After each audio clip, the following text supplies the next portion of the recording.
Okay, good morning and good afternoon and welcome everyone. Thank you for joining us today from Turkey and from around the world.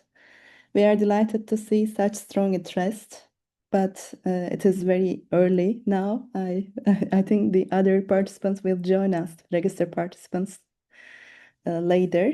But more than 200 participants registered from Turkey and internationally. I am Melike Yavuz from Right to Clean Air platform in Turkey. The Right to Clean Air platform brings together 14 environmental and health professional organizations in Turkey, along with researchers, scientists, health professionals, and activists. For more than a decade, the platform has created a unique space, I think, in Turkey, where scientific evidence and advocacy come together, producing evidence on the health impacts of air pollution, raising public awareness, organizing campaigns, and using this evidence to advocate for stronger policies and the right to breathe clean air. We are especially honored to join today by such distinguished speakers from the fields of human rights, public health, climate, and policy, both from Turkey and internationally. Today, on April 7, we mark World Health Day. This year's theme, Together for Health, Stand with Science, remind us that protecting health requires both scientific evidence and cooperation. This is especially important this year as we look ahead to COP31, which will take place in Antalya, Turkey. In this context, today's webinar is an important opportunity to bring together science, health, human rights, and policy. Before we begin, I would like to remind you that simultaneous interpretation is available throughout the webinar, both from English into Turkish and from Turkish into English. To use interpretation to Zoom, please click the interpretation button at the bottom of your screen and select your preferred language.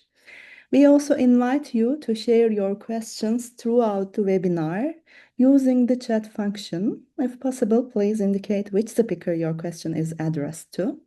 And now it's my pleasure to invite my co-moderator, Shweta Narayan, to share a few opening words. Yes, Shweta, the floor is yours. Thank you. Thank you so much, Dr. Melike, and good morning, everyone. My name is Shweta Narayan. I'm the campaign lead at the Global Climate and Health Alliance. Global Climate and Health Alliance is a network of over 250 health organizations around the world working to bring health voice into climate action, grounded in science, equity, and justice.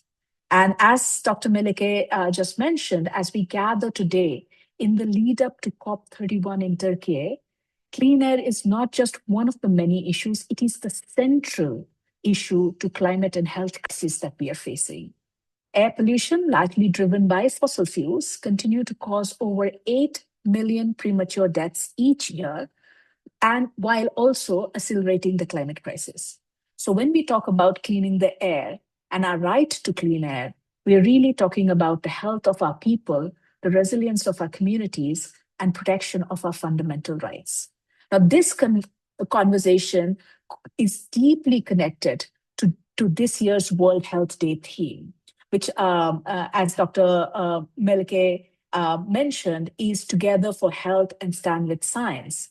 The science here is unequivocal. Fossil fuels are the primary driver of both climate and the air pollution crisis that we face, and yet actions continue to lag behind evidence. Standing with science means centering health, acting with urgency, and addressing the root causes of this crisis. So today's discussion could not be more timely. We bring together a powerful and diverse set of perspectives that reflect exactly this kind of collective, science-based, and justice-centered approach. Today, we will hear from leaders advancing a human rights framing, including reflections from UN Special Rapporteur for Right to Clean, Healthy, and Sustainable Environment, Astrid's new report, a powerful set of voices from Turkey speaking to the lived realities of human rights and social justice in this context. We'll hear from medical and public health voices internationally who will ground us in the evidence and the urgency they see every day in their clinics, in their communities, and the reasons why we should accelerate the demand for clean air in the lead up to COP31. So, and we will also hear from policy experts and finance experts who will help us understand the systemic and economic shifts needed to move away from fossil fuels towards clean air and healthier and more equitable futures. As we move towards COP31, it is critical that clean air is not treated as a side benefit, but as a central outcome of climate action, because protecting health must be at the heart of every decision we make. And with that, I will hand over to Dr. Meleke to introduce our first speaker. Thank you. Thank you, Shweta, for highlighting so clearly why clean air must be at the center of both climate action and public health as we move toward COP31 in Turkey. And our first speaker embodies exactly this connection between science, human rights, and global action. It's a great honor and privilege to invite our first speaker. I hope I will pronounce that good. Astrid Puentes Riaño, United Nations Special Rapporteur on the human right and to a clean, healthy, and sustainable environment. Astrid is a lawyer with more than 20 years of experience in environmental law, human rights, and climate justice, and she has worked closely with communities and indigenous peoples across Latin America. Today, she will share key reflections from the 2026 report and discuss why clean air is not only an environmental issue, but also a fundamental human right and a public health priority. Astrid, please, floor is yours. Thank you very much, Dr.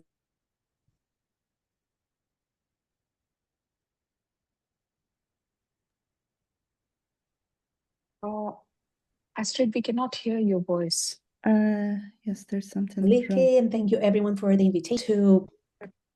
Can you hear me? Yes, now we can. Okay, perfect. So let me know also if if you also can see the presentation. Yes. Again, thank you very much for this invitation and for the work that you all are doing to link climate change and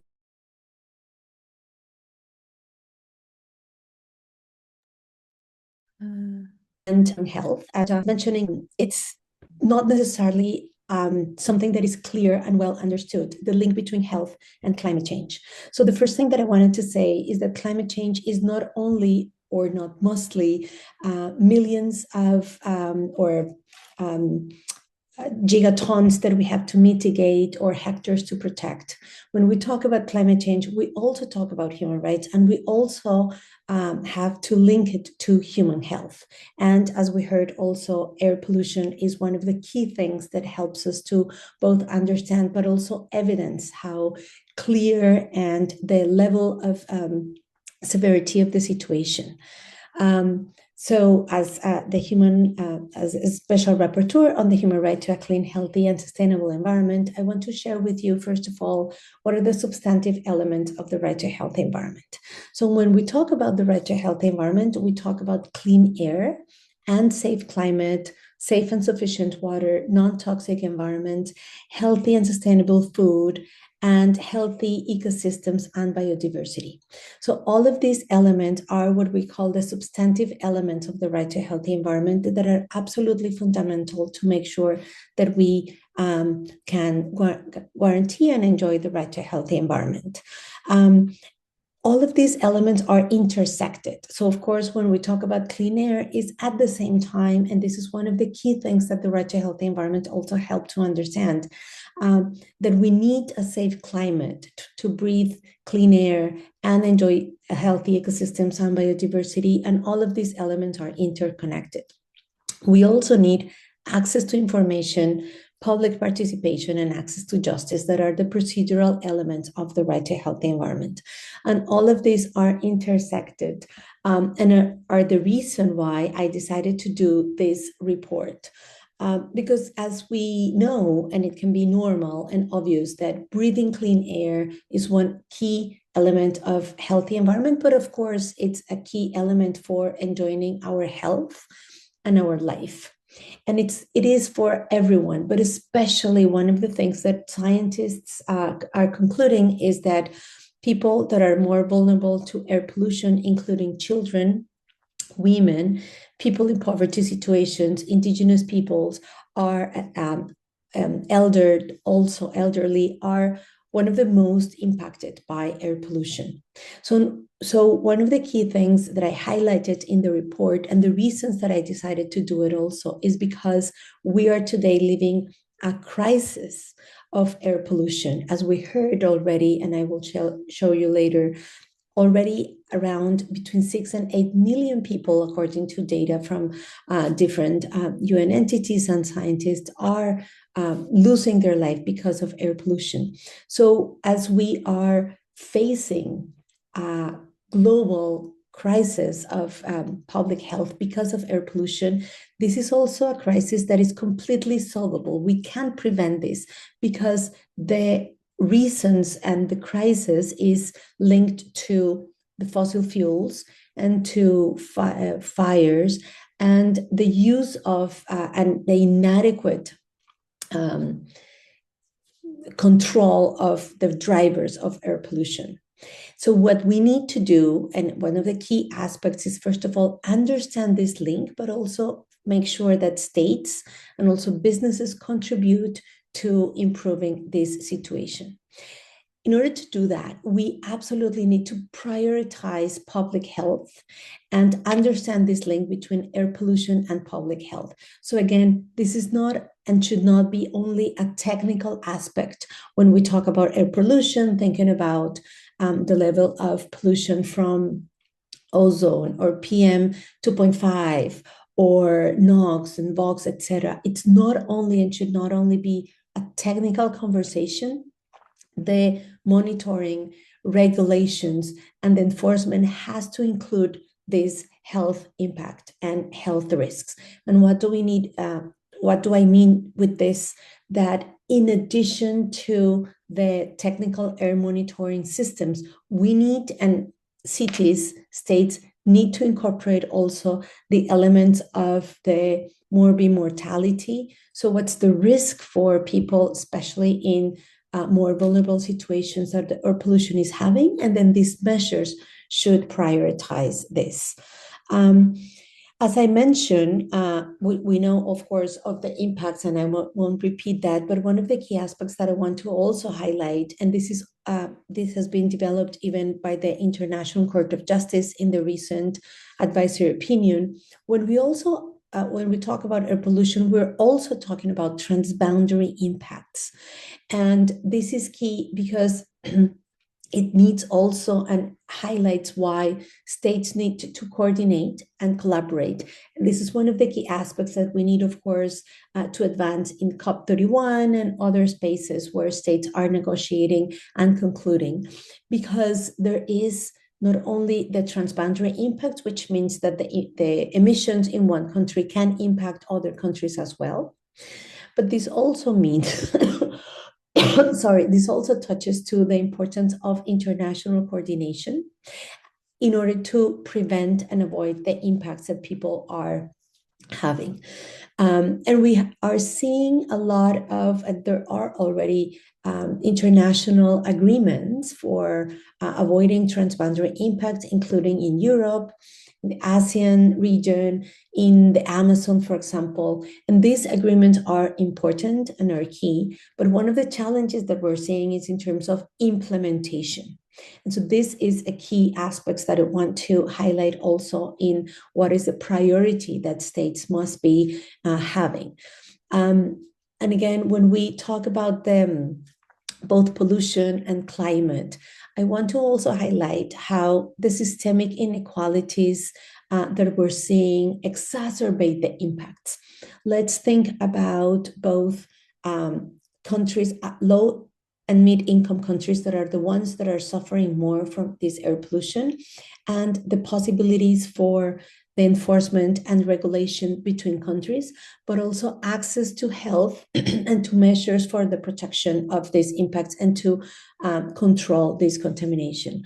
There is a huge, unfortunately, inequality worldwide, but also if we see, and this is one of the things that I reflected in the report, while most pollution, and including the use of fossil fuels, has been used, of course, worldwide, but mostly by high-income countries, there is the low and mid-income countries that are suffering today more the impact from the air pollution that we need to address. And of course, on these countries, it's mostly, as I mentioned, children and people in poverty situations or in marginalized situations that are suffering from this.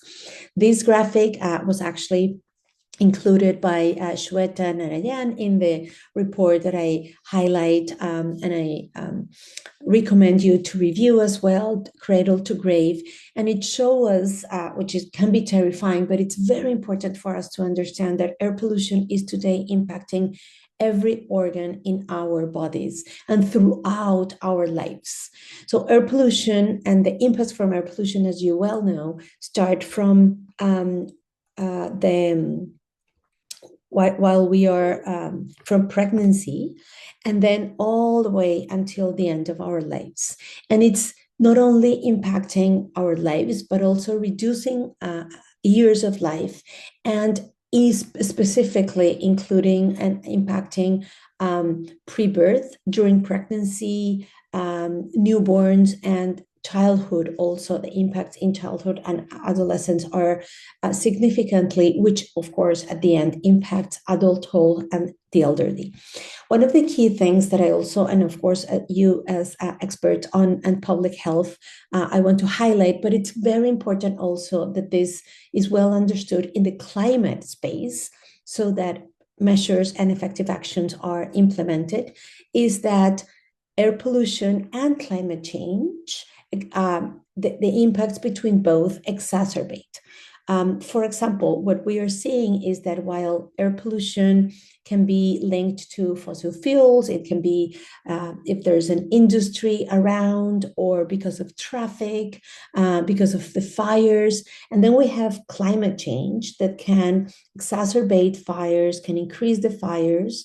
And then there's other situations, and it happens in Mexico City, for example, where I live, that because of climate change, there is less rain, or patterns of rain changes, pattern of winds also changes, there is increased temperatures and radiation, solar radiation. And so in this time of the year, ozone increases, which is very, which is one of the toxics and substances that can increase and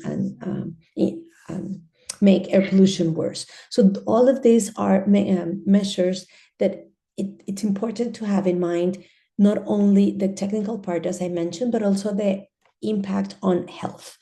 And then let me summarize, because this is, of course, broader, but I want to summarize the state obligations in relation to the right to a healthy environment, specifically in relation to breathing clean air, and the importance of including human health and effective measures. So first of all, every state has the obligation to protect the environment and the climate system and to prevent further harms. And this is a conclusion done by the International Court of Justice that was specifically deciding on the advisory opinion in relation with climate change that was published in last July. One of the key aspects that the International Court of Justice recognized based on the best available science is that because of the high risk that climate change has in all ecosystems and also for public health, including on air pollution, states have the obligation to act with due diligence. And it is even more because of the risk, the high risk of climate change and air pollution, and in general for all actions on climate change, states have the obligation to act with stringent due diligence, which is that it's not only do everything that states have to do or can do in relation to climate change, but that states really have to implement and take all possible measures to control effectively and to advance the drivers of climate change and to advance solutions. One of the key aspects here linked to acting with due diligence is to regulate. Adequate regulations, effective regulations are absolutely key in relation to, in general, climate change, but also including for air pollution and controlling the impacts from health. And one of the key aspects here that can be, and it's very important, and I included that as a recommendation that I will expand later, is the use of the World Health Organization guidelines. So regulation is a key aspect of the obligations of the states. And when we talk about states, is the nation, but also cities and regions. Regulations is the first step, but of course, states also need to enforce these regulations and make sure to implement measures so that whoever is pollutant is actually stopping that pollution and implementing measures to avoid the risk that air pollution and the contamination can make. And I want to highlight also this: the obligation of states is not to prevent only to prevent harm, but it's very important to highlight that the obligation of states is to prevent the risk. And this means that we do not have to wait until the impacts are done, but the obligation of the state is, with all the information that we have, to use the best available science to regulate and to make sure that the risks that we already know that air pollution can have for human health and linked with the exacerbation of impacts from climate change, then the risks from this are prevented. Another thing that I want to highlight, and this was also included in the International Court of Justice advisory opinion, is that the obligation to protect the environment and prevent significant harm is part of customary international law. This is an obligation that is erga omnes, which means that applies to every state, even despite whether or not the state is part of a treaty or not. So, of course, Turkey and most of countries worldwide are part of the UNFCCC and the Paris Agreement, also human rights treaties. But even if they're not, the International Court of Justice concluded that they have the obligation to protect the environment and the climate system, and also to prevent impacts on or harm that can be transboundary, so over the borders of countries. But we also know that businesses have obligations. It's not only states, but businesses as well. One of the key aspects, of course, is that states need to regulate and control businesses and make sure that the private sector and also the public sector do not cause harm, including because of the use of fossil fuels or other activities that can, in the topic that we're talking about, worsen air pollution. One key aspect that I want to highlight here is that we need to end subsidies for fossil fuels. There's this argument, a lot of states mention that there's an intent to improve air pollution, but there's no finance or there's no resources to do that. I want to remind ourselves that between us, and as you can see there in the slide, only between 2018 and 2024, an average of $600 billion was spent every single year to subsidize fossil fuels, while 3.16 billion was invested in controlling outdoor air pollution. So this is 0.5% invested worldwide to control air pollution as compared to what the world invested subsidizing fossil fuels. So it's not, and one of the things that I highlighted in the report is we know that the economic resources are there. We need states and businesses to channel these resources and the financial resources to the prioritizing protecting public health. This is something that it's already there, and the International Court of Justice also highlighted that continued licensing, the use of fossil fuels, and subsidies can constitute a violation of international law. So this is very important in order to land specific recommendations and actions. What must be done? There are several recommendations that I included in the report. One of the key aspects that I mentioned as well is make sure that the air quality frameworks, so air quality standards, measures to protect or to improve in relation with air pollution must be based on a human rights approach. Again, what do I mean with this is that the human right to a healthy environment and clean air should be prioritized in air quality frameworks. Measures to protect air quality must be included, and considering the risks of pollution to human health, prioritizing the most population that is more vulnerable to air pollution. It's very important that to strengthen and continue reviewing air quality norms, incorporating the World Health Organization guidelines. These are guidelines. Of course, states can do better standards as compared to WHO, but it should not be less than that, because these are based on the protection of human health. We also need monitoring programs. It's not only have the regulations, but make sure that these are monitored, which also need to prioritize the emissions where that are relevant in the area or the city where this is happening. I included here some examples. Make sure that the monitoring and standards for particulate matter 2.5, that is this small particulates that can get and are getting into our system, PM10, nitrogen dioxide, sulfur dioxide, and ozone. But it's very important, and this gets me to the other one, that states prioritize hotspots. What is a hotspot? Wherever there is a coal power plant, if there are refineries, fossil fuel activities, those are specific areas that must be prioritized, because of course, those are the sources of the problem. Again, taking into consideration populations. One of the things, and today there's a situation in Mexico, for example, where there's a refinery with schools very close by. This is the kind of things that must be, of course, considered, making sure that any activity has a good environmental impact assessment, and all of these aspects are adequately assessed, monitored, and enforced.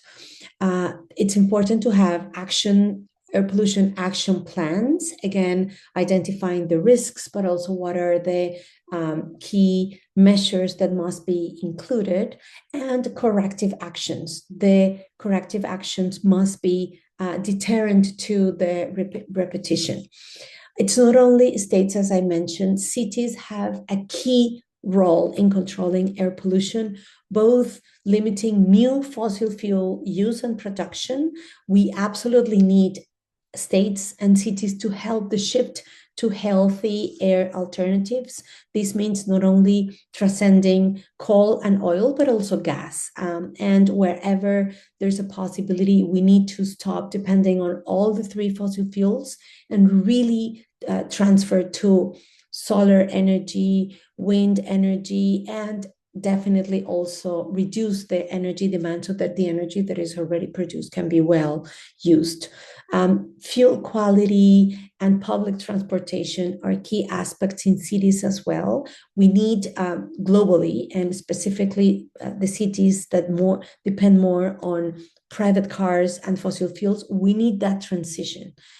So that the transition to public transportation systems that are safe and sustainable and allow people to not depend on cars, but really have a sustainable way to transport is absolutely key. And the strict monitoring and regulation of products that can worsen the air pollution. So I'll stop there. This is, of course, a lot of other information. There's a key, actually, there's a key thing that I want to end also. One of the challenges that we're seeing is misinformation.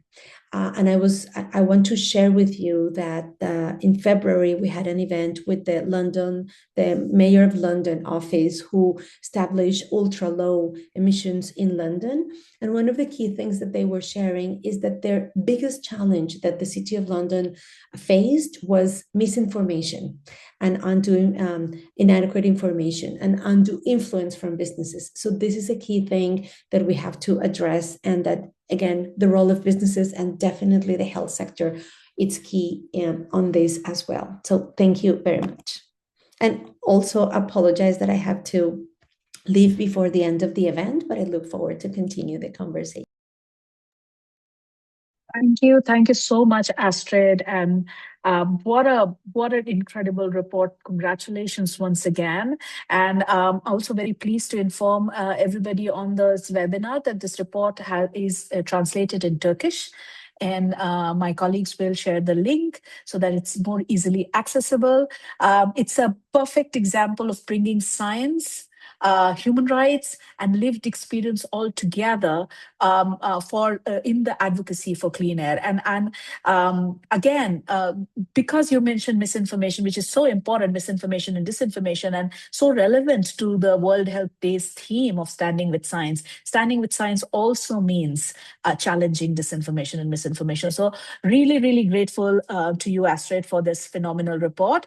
Those who have questions, please put it in question and answers. And if Astrid is not available because she has prior commitments, we will make sure that your questions reach to her, and we'll make sure that the answers also reach to you.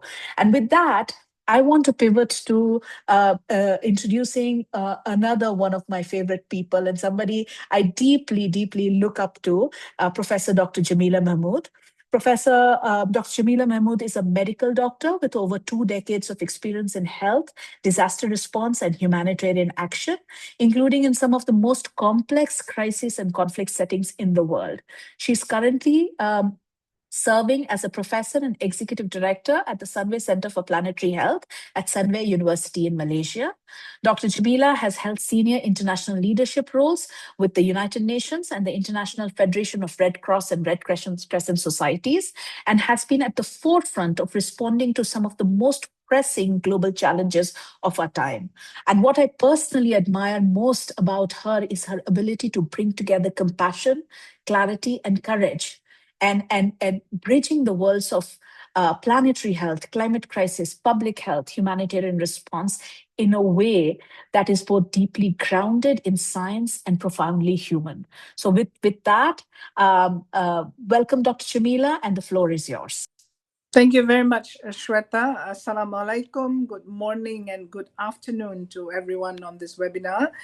Happy World Health Day. I think we owe it that we need to use the science and work together for the betterment of humanity and also the planet. So as a physician, I learned to search for the root causes of illness, not just treating symptoms. Today, when I see more people suffer from respiratory disease, heart disease, cancer, and heat-related conditions, particularly in my part of the world, I notice a common cause we can no longer ignore. That cause is the air we breathe. Air pollution is more than an environmental problem. And as the previous special rapporteur has mentioned, it's one of the most urgent and preventable public health crises we face. Every year, it causes at least 8 million premature deaths worldwide. But behind these numbers are real people. Children with asthma who cannot play outside, elderly patients struggling to breathe, and communities also struggling to survive.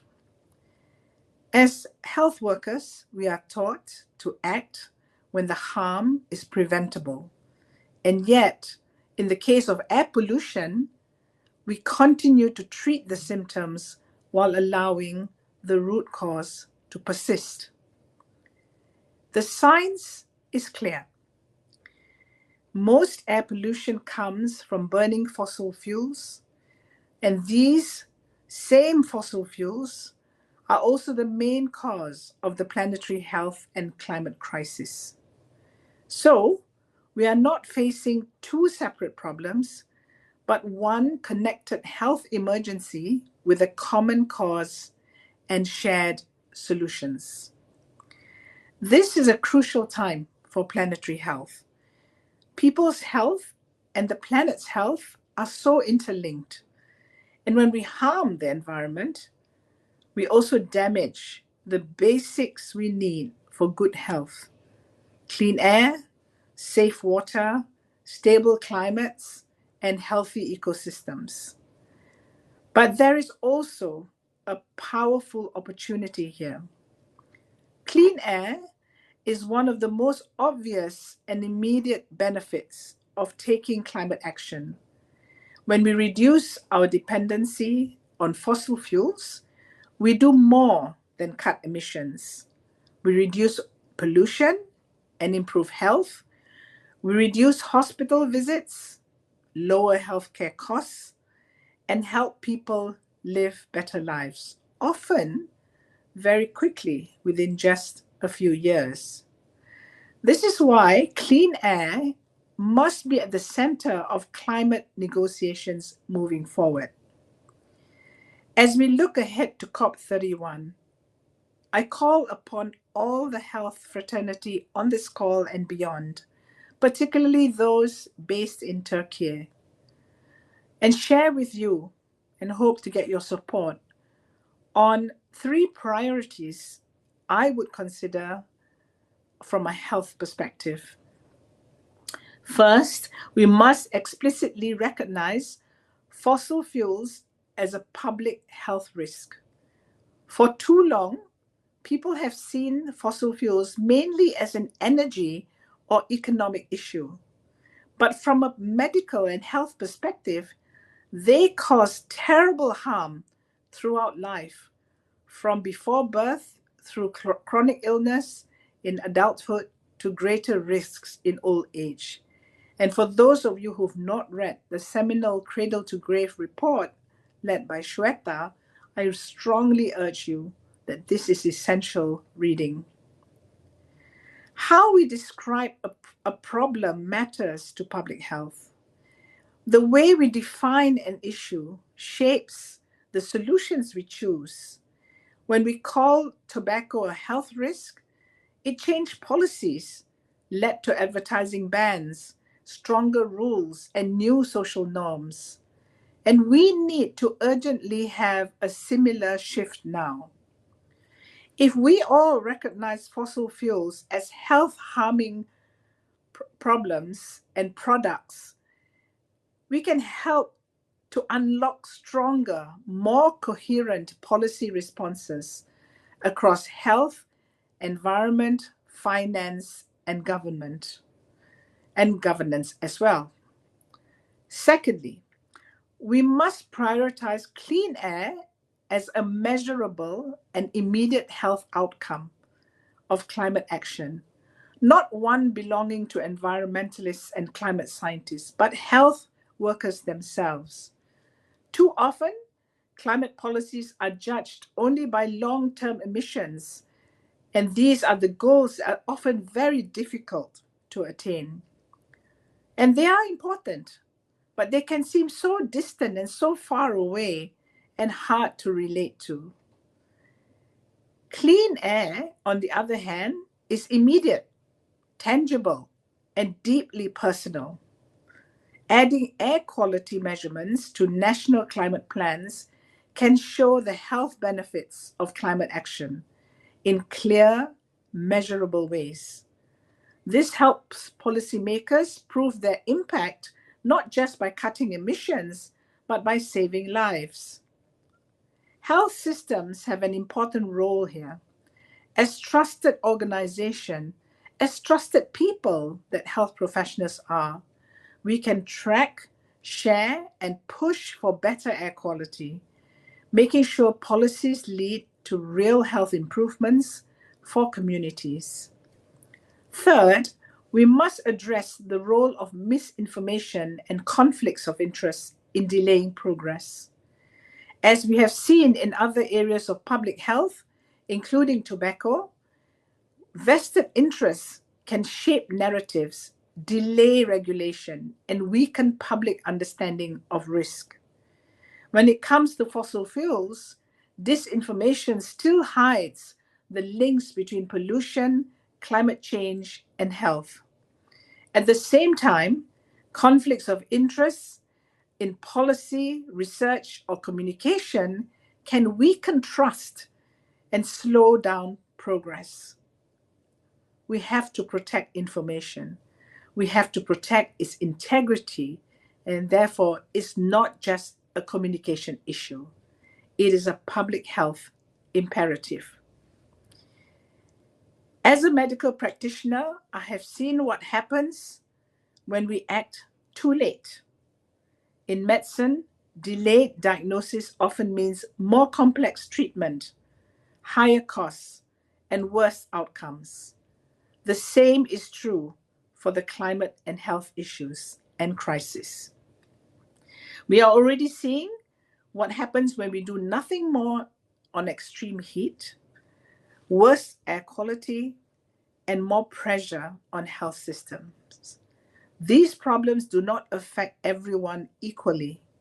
They hit the most vulnerable the hardest, including children, older people, low-income groups, and those living in vulnerable and polluted areas. This is why equity must remain central to our approach. Moving to clean energy must also be just.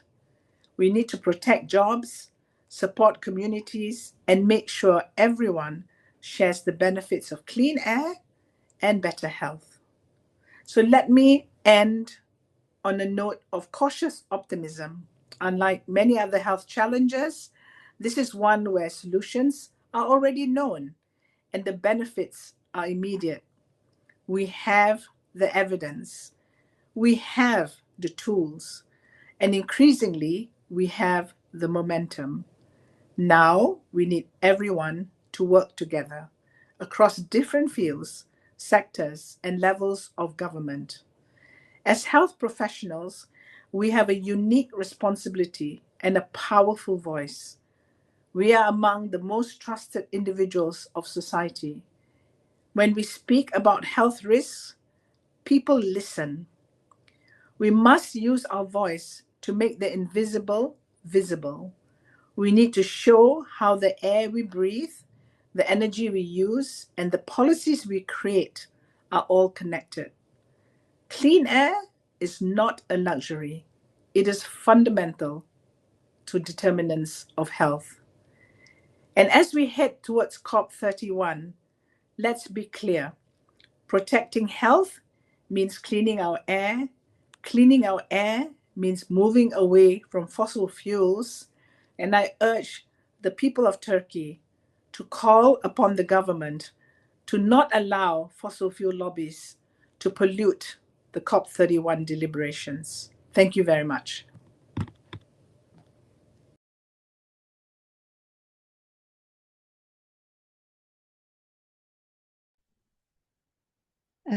Thank you very much, Professor Mahmoud, for those inspiring reflections and also for reminding us the importance of linking climate, health, and humanitarian action. Before inviting the Azap, I want to do an announce to the technical part. Işıl Hanım ikinci çevirmenimiz geldi, bilginiz olsun. Yeah, now it is my pleasure and honor to invite Professor Alpay Azap, Chairperson of the Central Council of the Turkish Medical Association and Professor of Infectious Diseases and Clinical Microbiology at Ankara University Faculty of Medicine. Throughout his career, he has worked extensively on infectious diseases, public health, and medical education, while also taking an active leadership role within the Turkish Medical Association. Today, he will speak about the policy challenge in Turkey at the intersection of clean air, climate change, and public health. Professor Azap, please, floor is yours.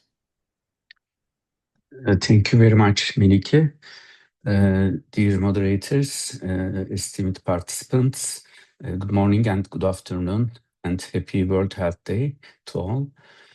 First of all, on behalf of the Turkish Medical Association, I would like to express my sincere gratitude to all the institutions and individuals who contributed to the organization of this important meeting, important event. Over the next couple of minutes, I want to address the issues and policy dilemmas related to the air pollution and public health in Turkey. And of course, I want to speak from the perspective of the Turkish Medical Association. As all we know, air pollution is a very important problem, as the special rapporteur and the previous speakers, Dr. Cemile, has mentioned. And also, it is one of the most significant public health crises in Turkey. We have here valuable members of the Right to Clean Air platform with us, Deniz Gümüşel, Gamze Varol, Melike Yavuz, and many other working individuals are present. We are grateful to all of them for their efforts, for their works.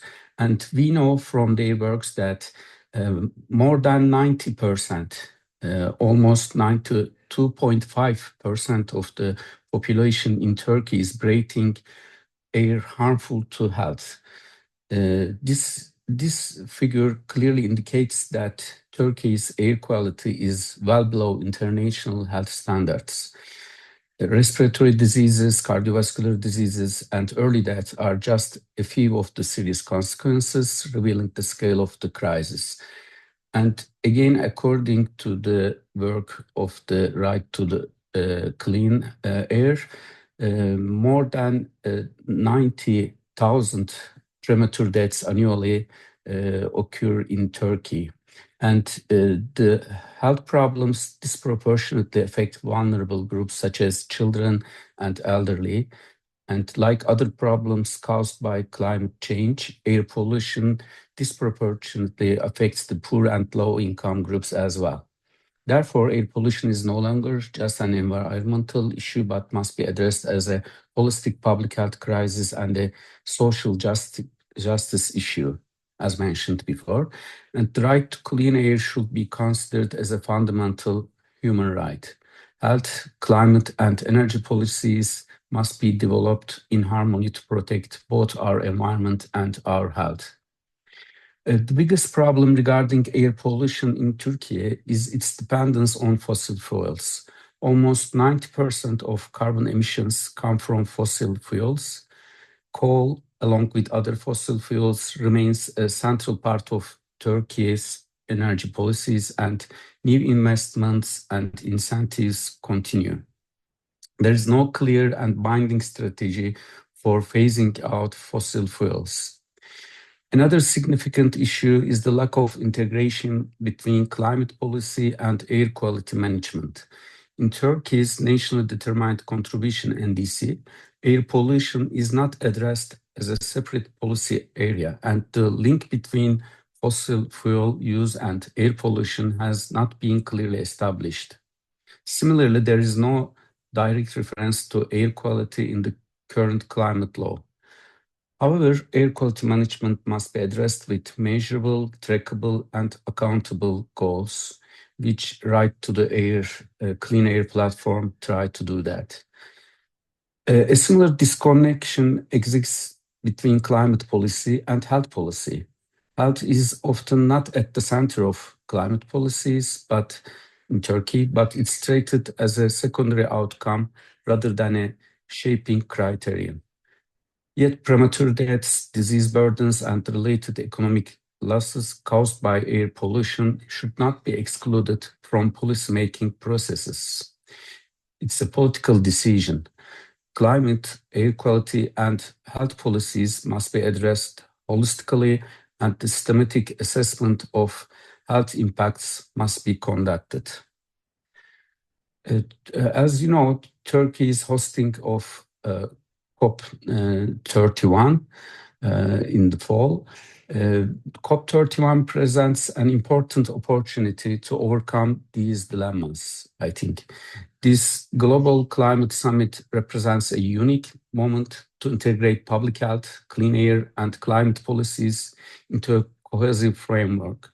The decisions made at COP31 will directly influence the direction of international climate policy, particularly regarding the transition away from fossil fuels, and will play a major role in shaping future efforts to ensure equitable and sustainable health outcomes all over the world, of course, but mostly in Turkey. In this process, health should not just be a visible issue, but it must be placed at the center of decision-making. Health must be considered a cross-cutting issue in COP31, integrated to all aspects of energy, climate, and environmental policies. In conclusion, clean air is not a technical regulatory issue, but rather a human rights, public health, and public priority issue. In an area where specific evidence is clear, the real question is not a lack of knowledge, but rather how priorities are set in decision-making processes. Therefore, integrating the health perspective early and effectively into policymaking is critical for both protecting public health and ensuring a sustainable future. As the Turkish Medical Association, we will continue to promote and advocate for public health across all settings and platforms. We will try to push the policymakers to take action for clean air, also for human rights and public health. We are also committed to increasing cooperation with independent organizations and institutions working to protect and strengthen public health. And I would like to thank you and stop here. Thank you very much for this opportunity. Shweta? Thank you, Professor Dr. Azab. Really important and critical intervention from a distinguished medical professional and health leadership from Turkey, and really grateful for your intervention. So thank you so much, Dr. Azab. And with this, we would like to move to our next speaker, who unfortunately could not join us live because it's too early in the morning, but we are very grateful that has sent us a video. Our next speaker is Mr. Sean McGuire, who is the Executive Director at the Clean Air Fund. Sean has led policy, advocacy, and communications across the development and humanitarian sectors with a focus on sustainability, climate, and gender equality. He has worked with organizations including Plan International, the International Climate Committee of Red Cross, and the UK government, contributing to global efforts on climate and social justice. He began his career in journalism, covering global politics, climate, conflict, and both as editor and field reporter. And Sean will bring us the finance perspective for clean air policies. Denise, if you can play his video, please. Hello, my name is Sean McGuire. I am the Executive Director of Strategic Partnerships at the Clean Air Fund. For those of you who don't know the Clean Air Fund, we are the largest philanthropic organisation working globally to improve air quality. We are an intermediary organisation. We get donations from large philanthropic organisations, and we use that money to fund geographic or thematic strategies to tackle air pollution. I'm sorry I can't join you live today for this very important conversation about how we can advance public health and environmental protection in the lead up to COP31. Now, we all know how harmful air pollution is for our health and for our societies, but that awareness is not translating into action. One of the main barriers to persuading governments to do more to tackle air pollution is the lack of available and accessible funding. Every year, the Clean Air Fund produces a report called the State of Global Air Quality Funding. We look at how much bilateral donors and multilateral development banks are either lending or granting to governments to invest in air quality improvements. Our latest report was published in October 2025. It looked at data from 2019 to 2023, and the picture that it showed was not good. Just 1% of all international development funding is spent on projects that have air pollution improvements as a stated objective. Air pollution's annual death toll is nearly 8 million people. We will need to spend much more than 1% of development funding to address this. And of course, we know that all major donors are cutting their international development budgets, putting pressure on governments themselves to fund air quality improvements from cash-strapped domestic budgets. What we also know is that the international funding that exists is not shared evenly across the world. Quite the contrary. 3 countries, the Philippines, Bangladesh and China, received 2/3 of all outdoor air quality funding in the period we surveyed. Of the top 10 recipient countries, 9 were in Asia. Meanwhile, the whole of Africa, where there are substantial and growing air pollution problems, received only a fraction of funding. Just $12 million in assistance went to Africa in 2023 to clean up its air. However, we are seeing some donors working hard to build up air quality investments. The Asian Development Bank and Japan's development agency JICA top the funding charts. Together, they provided 2/3 of all outdoor air quality finance over the period we studied. These institutions show what can be done when air quality improvement is made a priority. Now, if there is no international money, we have to rely on domestic funding. Here, we need to make the case that investing in cleaner air makes good financial sense. We know that the economic case for financing for air pollution is strong. According to research in the US, every single dollar spent on air pollution control yields an estimated $30 in economic benefits. To get governments and ministers of finance to act, we must demonstrate with research and evidence that there are economic dividends, as well as health and environmental improvements from air quality action. I hope you have a fruitful conversation today, and that we can continue the discussion in the run-up to and at COP31. Thanks very much.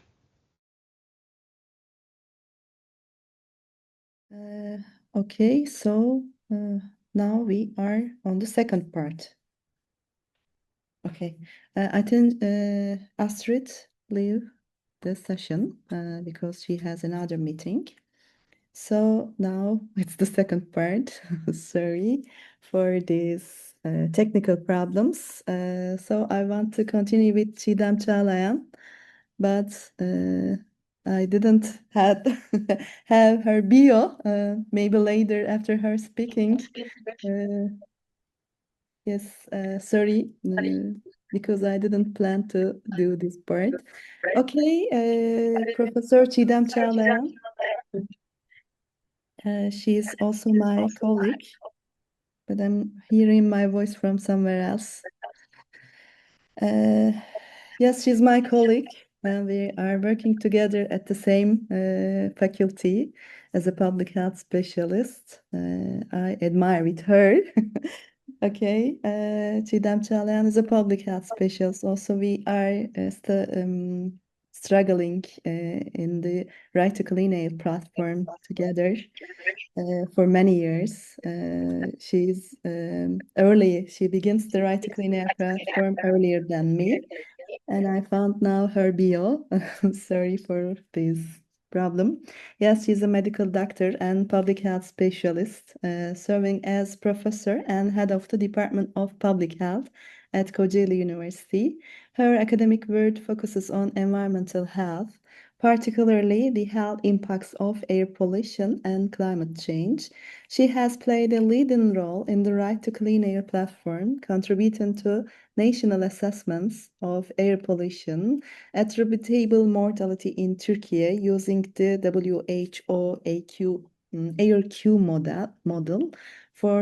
Professor Çağlayan has also led EU-supported research and capacity building projects at the intersection of the environment, climate, and public health, and is actively engaged in advancing environmental health policy and practice. Now, floor is yours, Dr. Çağlayan. Please Teşekkür continue. ediyorum. Melike'cim sağ ol. Ben sunumumu Türkçe yapacağım ama slaytlarımı İngilizce olarak hazırladım. Bizi dinleyen yurt dışından dinleyicilerimiz varsa onlara da bir nebze olsun ve görsel kolaylık sağlar diye düşünüyorum. Aslında şimdiye kadar çok değerli konuşmacıların konuşmalarını belki de bir örneği olarak Türkiye'deki hava kirliliği meselesi, hava kalitesi meselesi ve bununla ilişkili sağlık sorunları ve politika açıklarını sunmaya çalışacağım ben de ve hani bir örnek olacağını düşünüyorum, bir ülke örneği olacağını düşünüyorum. Öncelikle Türkiye'deki hava kalitesinden hızlıca bahsedeceğim ve bunun Türkiye'de oluşturduğu sağlık sorunlarına elimizdeki kanıtlar ışığında örnekler vermeye çalışacağım ve daha sonra da hemen hemen bütün konuşmacıların da öneri olarak sunduğu ve bizim de aslında bir politika açığı olarak gördüğümüz konularla ilgili Türkiye'deki özelliklerden bahsedeceğim ve son olarak yine önerilerle tamamlayacağım sunumumu. Bu haritada gördüğünüz gibi aslında Türkiye'de bir hava kalitesi standartları var.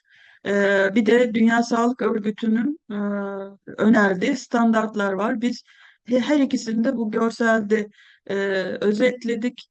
Aslında açık pembe renkli olan yerler dahil olmak üzere Türkiye'de hemen hemen her yer Dünya Sağlık Örgütü'nün önerdiği partikül madde 10 için önerdiği yıllık 15 mikrogram metreküplük düzeyin üzerinde kalıyor. Ama bizim sınır değerlerimiz ki bunu bir politika açığı olarak ileride de ifade edeceğim 40 mikrogramı dikkate alıyor. Böyle olunca da aslında sadece koyu kırmızı renkteki illerimiz kirlilik yaşıyormuş gibi görünüyor. Bu arada özellikle mavi renkle belirtilen yerler ise en yoğun kirlilik yaşayan illerimiz. Bir başka sorun burada görselleştirmeye çalıştığımız sarı renkle ifade edilen şehirlerimiz. Burada da aslında tüm yıl boyunca ölçümlerin yapılması gerekiyor. Yıllık hava kalitesi değerlendirmelerinde %90 üzerinde ölçüm yapılması gerekiyor ve maalesef bu illerimizde %90 veri alınamamış ki bu da daha sonra değineceğim bir başka soruna işaret ediyor.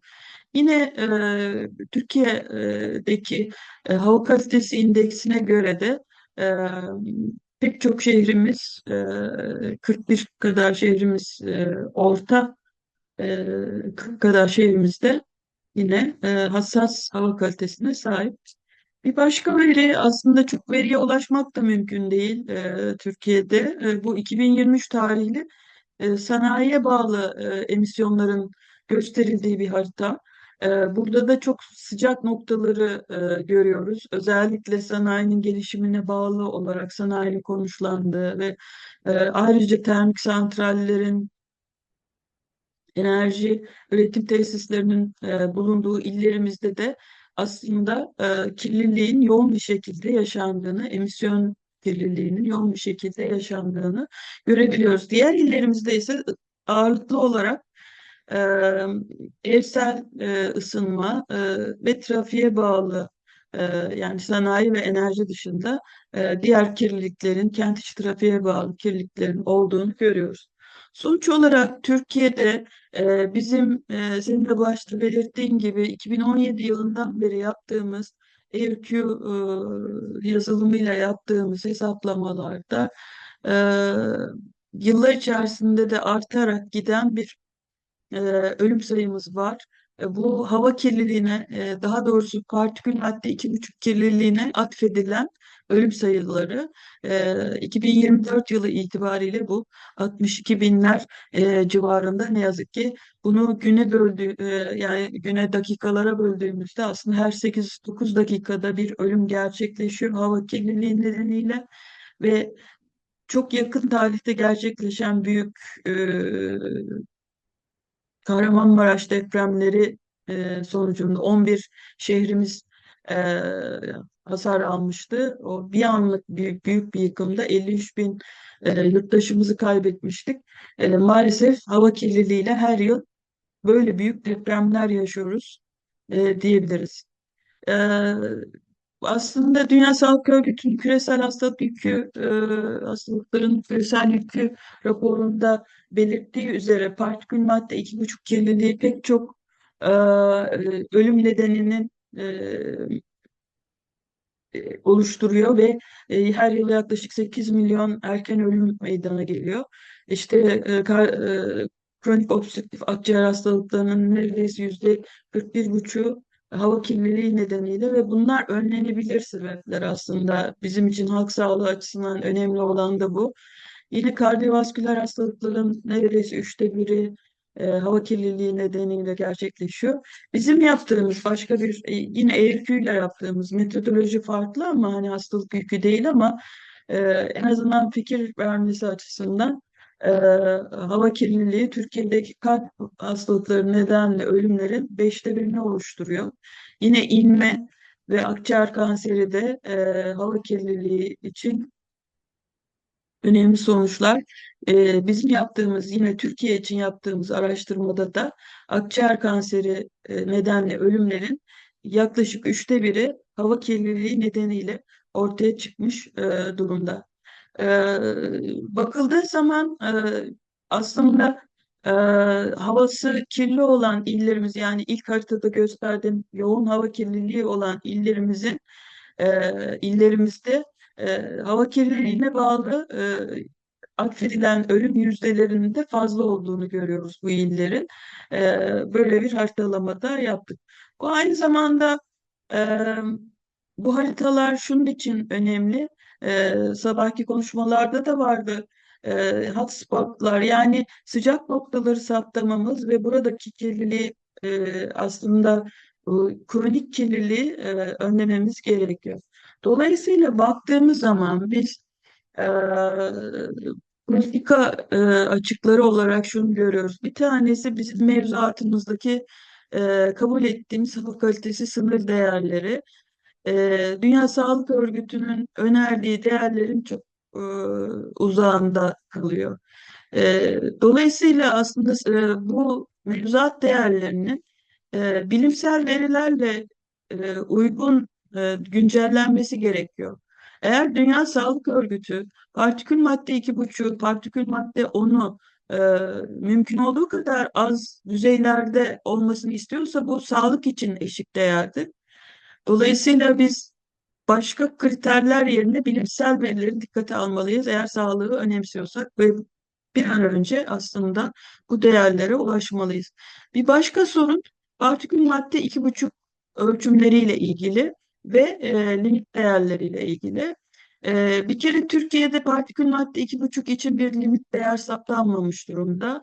Yeni hazırlıkların olduğunu biliyoruz. Biz buraya defalarca bu yönetmelik değişikliklerinde partikül madde 2,5 için bir sınır değer belirlenmesini böylece düzenlemelerin bu yönde gerçekleşmesini sağlamaya çalışıyoruz.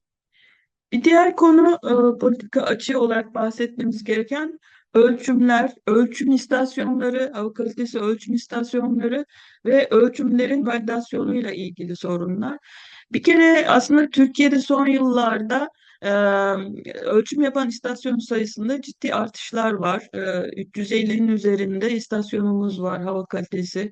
Bunların bir kısmı sanayiye bağlı, bir kısmı trafiğe bağlı, emisyonları takip ediyor ama e, burada önemli bir sorun tüm parametreler, yani işte hava kirliliği kalitesi göstergeleri olan tüm parametreler her istasyonda ölçülmüyor. Yani bu bahsettiğim istasyon sayıları çok olmakla birlikte örneğin partikül madde 2,5 veya daha spesifik olarak azot oksitler, ozonlar gibi hava kirleticileri her istasyonda ölçülmüyor. Bir kere bunun yaygınlaştırılması, her istasyonda ölçülebilir olması gerekiyor.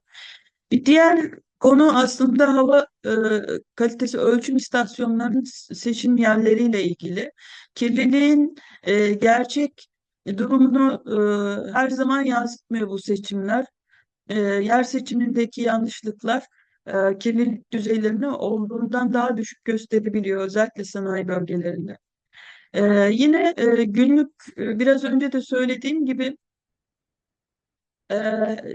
bir yılda %90 üzerinde ölçüm yapılması gerekiyor ama ne yazık ki bu da gerçekleşmiyor. Yani ölçümlerin sürekliliği her zaman sağlanamıyor ve biz valide edilmemiş verilerle karşı karşıya kalıyoruz. Dolayısıyla bu sorunların özellikle monitorizasyon açısından, hava kirliliğinin monitorize edilmesi açısından önemli olduğunu düşünüyoruz. Bir başka konu uygulamayla ilgili sık sık sabahki konuşmalarda da dile getirildi. Denetleme, kirlilik kaynaklarının kontrolüyle ilgili uygulamaların ülkemizde de ne yazık ki çok yeterli olduğunu söyleyemeyiz. Ayrıca şirketlerin sorumluluğu da var. Dolayısıyla hava kalitesinin korunması hem devletin sorumluluğunda hem şirketlerin sorumluluğunda. Bunu da tekrar belirtmekte yarar var. Ne yazık ki biz de bu tür sorunları yaşıyoruz. Ayrıca yaşadığımız bir diğer sorunsa verilere ulaşmaktaki sıkıntı ve buralardaki şeffaflık. Her ne kadar yine hava kalitesi verileri izleniyor olabilse de online ve real time izlenebiliyor olsa da validasyon sorunları veya sağlıkla ilgili kimi göstergelere ulaşmaktaki sıkıntılar nedeniyle biz bilimsel kanıt üretmekte de zorlanıyoruz. O yüzden şeffaf veri politikası da çok önemli. Yine bir çevresel adaletsizlik söz konusu. Çünkü kirlilik yükü eşit olarak dağılmıyor ülkemizde. Özellikle bu kirlilikten çocuklar, yaşlılar, yoksullar daha fazla etkileniyor. Ve yine sanayinin yakınında yaşayan bölgelerde yaşayan kişiler de bundan olumsuz etkileniyor. Örneğin bizim çalıştığımız kent olan Kocaeli'de Dilovası sanayinin yoğun olarak bulunduğu bir bölgedir ve burada akciğer kanseri gelişme riski havası temiz bir kente göre 8-9 kat daha fazladır. Yaptığımız çalışmalarda bunu göstermiş bulunuyoruz.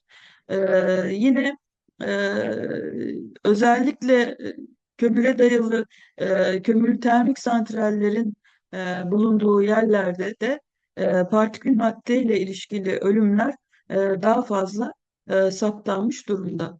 Dolayısıyla aslında bütün bu süreçte bizim üç net çağrımız var. Bir tanesi hava kalitesi standartlarının e, Dünya Sağlık Örgütü limit değerlerine çekilmesi ve partikül madde için limit değer belirlenmesi, ulusal limit değerin belirlenmesi, sağlığın merkeze alındığı iklim politikaları, enerji politikaları, sanayileşme politikaları istiyoruz ve bunun en önemli aracı da aslında sağlık etki değerlendirmesinin yasal süreçlere entegre edilmesi olacaktır.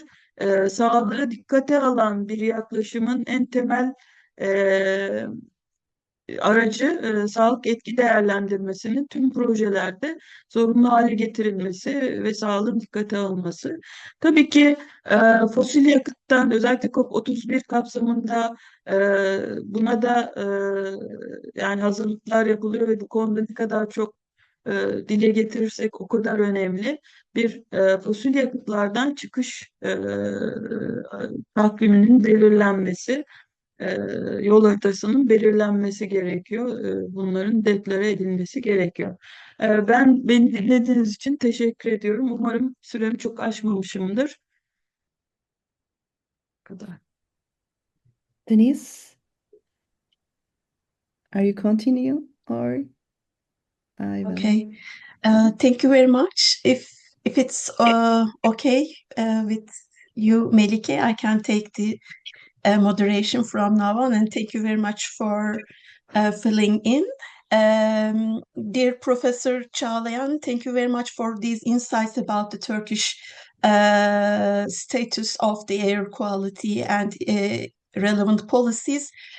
We hope that this is a case study for many countries all over the world, especially the ones in industrialization process, rapidly industrializing countries in South Asia, Latin America, and we think that we are sharing the same problems. We can derive this fact from the report of the special rapporteur as well. We are sharing the same problems, so it is very important for us to discuss about the possible solutions together. Thank you again. I would like to pass the word to Ms. Feray Salman, who is the General Coordinator of the Human Rights Joint Platform in Turkey. The platform is a network of civil society organizations working to advance human rights and the rule of law in Turkey. She has extensive experience in human rights, civil society development, and EU-Turkey relations, including roles at the delegation of the European Union in Turkey and the Human Rights Foundation of Turkey. Since 2005, she has led IHOP's the platform's work in strengthening cooperation with the human rights movement and supporting advocacy, monitoring, and policy engagement. Other than that, I should add that she is a important figure that works on bringing together the environmental policy and implementation together with the human rights approach in Turkey. So we are very pleased to have her today at the seminar. Feray, the floor is yours. Thank you. Deniz, çok teşekkür ederim. Güzel tanıtım için de sağ olasın.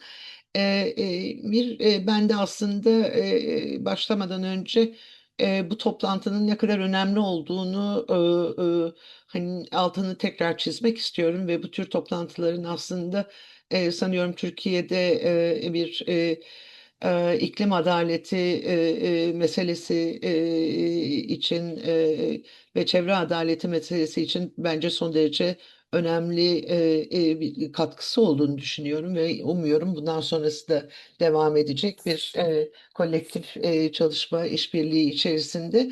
Teşekkürler. Aslında tabii benim hani insan hakları perspektifinden bakışı aslında bu şeyin sabahki açılışla zaten başladık. Yani burada konuşulan, şimdiye kadar konuşulan her şey aslında bir insan hakları hukuku meselesinin çerçevesi içerisinde ele almak mümkün. Ama tabii hani şunun altını da çizelim, sadece insan hakları meselesi değil artık. Ekolojinin ve ekosistemlerin korunmadığı bir yerde hani insan haklarının korunmasının da mümkün olmadığını bildiğimiz için insan hakları hukuku da sadece elimizdeki mevcut bir hani araç olduğu için hani bunun şeylerini kullanıyoruz. Şimdi dolayısıyla hani son derece kapsayıcı ve bir aslında umuyorum ki bu paradigma değişikliğini sağlayacak adımlar giderek daha fazla atılacak bütün bir küresel ortamda. Şimdi tabii biz hani temiz hava, soluma hakkı ve iklim politikalarını konuşurken çok temel bir başka soruyla da karşı karşıya kalıyoruz. Peki insanlar sağlıklı bir çevrede yaşama hakkını gerçekten kullanabiliyor mu sorusu. Çünkü aslında sadece bir çevre meselesi olmadığı da sorunu olmadığı da bir teknik sorun olarak hani ele alınamayacağı, bunun temiz hava soluma hakkının yaşama hakkıyla, sağlık hakkıyla, hatta gündelik hayatımızla doğrudan ilgili bir insan hakkı olduğu söylendi. Defalarca tekrar edildi. Bütün şeyin hani konuşmaların içerisinde aslında bunun hani ne kadar önemli bir hak olduğunu ve kendi onun olmadığı durumda ortaya çıkan sonuçların çok daha ağır yükler getirdiğini gözlemlemek ve artık bunun hani doğruluğunu kabul etmenin ötesinde başka bir şeyimiz de yok zaten. Şimdi hani aslında özel raportör hani çok daha güzel net bir biçimde hem genel yorumunda hem onun öncesindeki genel yorumlarda, daha önceki raportörlerin de genel yorumlarında sık sık dillendirildiği ve altı çizildiği gibi insan hakları hukuku çerçevesi içerisinde bu meseleyi ele aldığımızda hani ortaya çıkan sonuç şu: devletler sadece zarar olduktan sonra müdahale etmekle yetinemez. Hatta giderek artık kirleten öder prensibinden bile hani yetmezliği ve üzerinden de bazı genel yorumların içerisinde şeyi görmeye başladık. Dolayısıyla bu bir önlenebilir insan hakları hukuku çerçevesi içerisinde baktığımız zaman riskleri önceden görmek ve önlemek zorundalık devletlerin yükümlülükleri ve bu yükümlülüklerini aslında tanımlayan hani bir dizi sözleşme var. Uluslararası sözleşme, bölgesel sözleşme, insan hakları sözleşmeleri var. Türkiye bunların çoğuna, aslında çoğuna, bir kısmına altına imzasını atmış, onaylamış ve iç hukukun hani bir parçası haline getirmiş durumda. Bunu aslında deprem davalarında da, deprem sonrasında da hani çok sıklıkla tartıştığımız bir şey. Devletin bu hem kendisinin hani doğrudan ihlal etmiyor olmasının yanı sıra pozitif yükümlülükleri bakımından da bir takım ödevleri var ve burada da dillendirildi. Özen yükümlülüğü, hani hem usulü yükümlülükler söz konusu, hem de esasa ilişkin yükümlülükleri söz konusu. Dolayısıyla bunların başında her şeyden önce riskin var olduğunu kabul etmesi lazım ve bu riski önceden görerek gerekli önlemleri alabiliyor olması, yani riskleri ortadan kaldıracak bir sistematiğe sahip olması gerekiyor.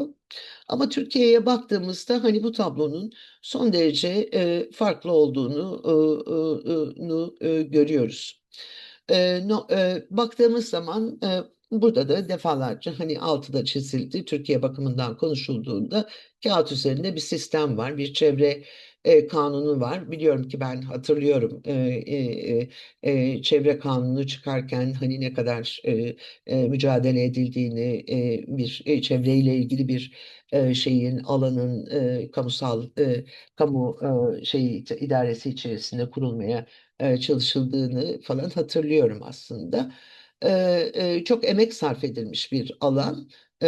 Hem bilim insanları tarafından kolektif çalışılan bir alandı. O dönemde de sadece işte çevreyle ilgili çevre mühendislerinin falan değil, şehir plancılarını, ben de bir şehir plancısı olarak hani takip edebildiğim bir alan. Dolayısıyla çok emek sarf edilen, çok üzerinde çalışılan ve çok birikimli bir zeminde aslında bilim açısından baktığımızda zengin kaynağa sahip bir ülkede olan biten ise tam da hani bunun üreteceği pozitif faydalar yerine, pozitif durumlar yerine aslında bayağı sermayenin egemenliği altında yürüyen ve onu aslında daha çok ön plana çıkaran bir zemin içerisinde bu meseleler devam ediyor ve sorunlar önlemek bir tarafa, özel yükümlülüğü kullanmak bir tarafa, aslında kronikleşen sorunlar haline, çözülmeyen sorunlar haline dönüşüyor. Haritalardan da gördük hocam, çok teşekkürler. Çiğdem hocanın haritaları bence son derece önemliydi, çünkü buraya girmeden önce Türkiye'nin daha resmi kaynaklar üzerinden sunduğu haritalara baktığınız zaman Türkiye böyle yeşiller içerisinde bir şey gibi görünüyor aslında. Bu aslında problemin hani üstünün örtüldüğünü ve üstü örtülen bir problemin de görünmez olduğunu bize söylüyor aslında. Şimdi ama hani bu sorun olması bir sorun, elbette bir mesele, ama başka bir mesele, biraz önce başlangıçta sorduğum sorunun bir başka versiyonu olarak, insanlar peki bu duruma karşı haklarını kullanabiliyorlar mı? Yani bu hak şeyi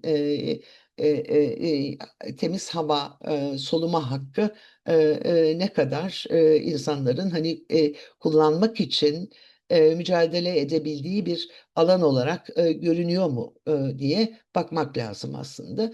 Biz 2024 tarihinde İnsan Hakları Ortak Platformu olarak çevre için adalete erişim raporu hazırlamıştık. Alandaki çalışan örgütlerin verilerini de kullanarak ve kendi insan hakları hukuku çerçevesi içerisindeki uzmanlarla birlikte. Sadece bir mesele aslında, sadece bir çevre politikalarıyla alakalı değil. Çevre politikalarının varlığı, iyi kullanıldığı, iyi tasarlandığıyla ilgili bir problem değil tek başına, ama aynı zamanda bir adalete erişim adalete erişimin zayıflaması problemiyle de karşı karşıyayız. Dolayısıyla bugün çevre davaları bakımından sadece baktığımız zaman, yargının gerçekten işleyip işlemediğinin ni orada görebiliyorsunuz. Yani bir gösterge bugün çevre davaları. Dolayısıyla kimi koruyor hani adalet mekanizması diye baktığınız zaman da karşılaştığımız manzara çok da iç açıcı değil açıkçası. Şimdi şeyi, eğer Akbelen'i bugün örnek alırsak, Akbelen'in ilk hani çok gerisine gittiğimizde 90'ların başlarına doğru gidiyoruz ve hala çözülmemiş bir problem olarak karşımıza çıkıyor. Buradan Avrupa İnsan Hakları Mahkemesi kararları çıkmış olmasına rağmen, o kararların uygulanmasının hani nasıl aşıldığını, o kararların nasıl arkalarından dolanıldığını ya da mevcut yasaların ortaya koyduğu, sınırlı da olsa bu mevcut yasaların nasıl gerçekten göz ardı edilerek bir takım yönergelerle, yönetmeliklerle nasıl aşıldığını gördüğümüz bir manzarayla karşı karşıyayız. Dolayısıyla mahkemeler karar veriyor, kararlar uygulanmıyor birinci derece mahkemelere baktığımız zaman, ya da en üst mahkemenin, yani Anayasa Mahkemesi'nin kararları var. Bu kararlar da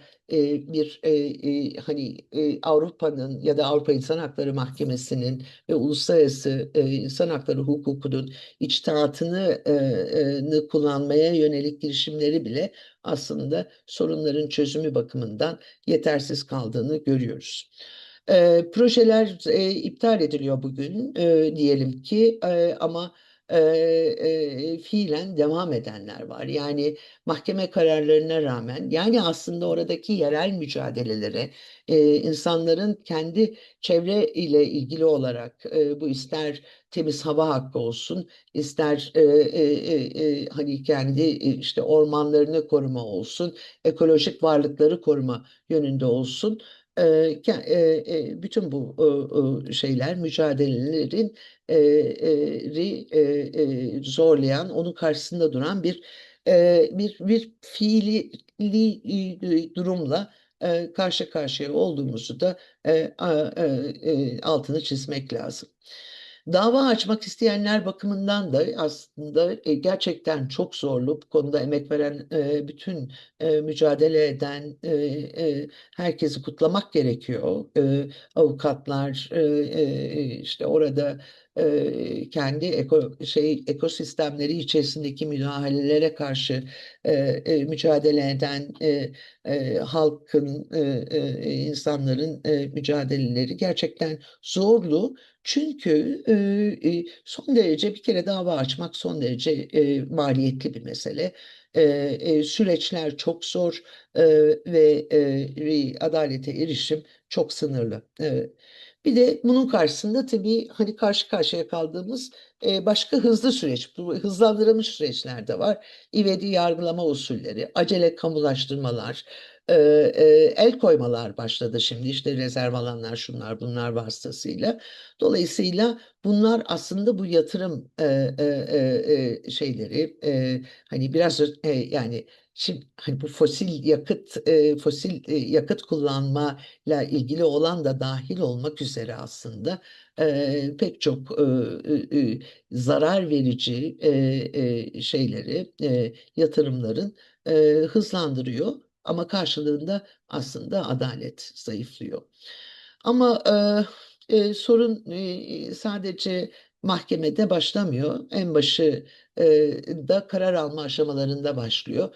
Çevresel etki değerlendirmesi tabii en önemli araçlardan. Önleyici yani devletin aslında o önleyici yükümlülüğünü yerine getirmesini sağlayacak olan araç olan çevresel etki değerlendirmeleri bir takım genelgelerle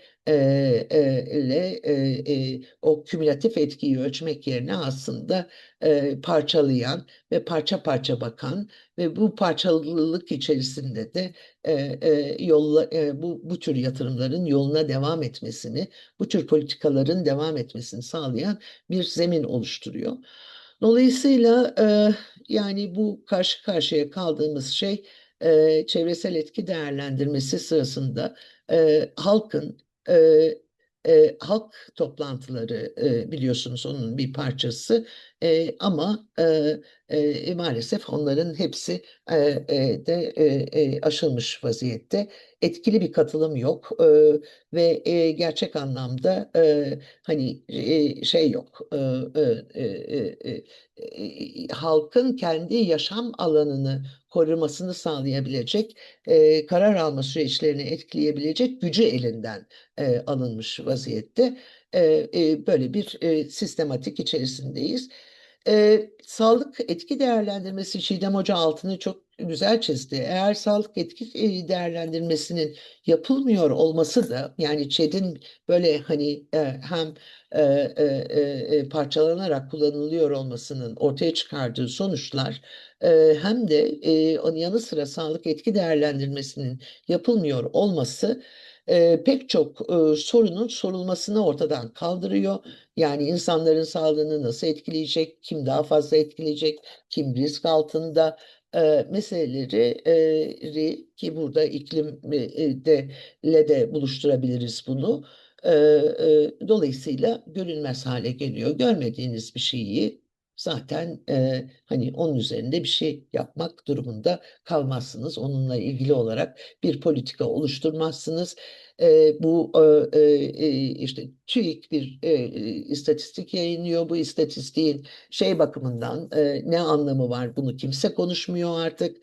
Yani politika üreticiler bakımından. Ama mesele teknik bir meseleye indiriliyor.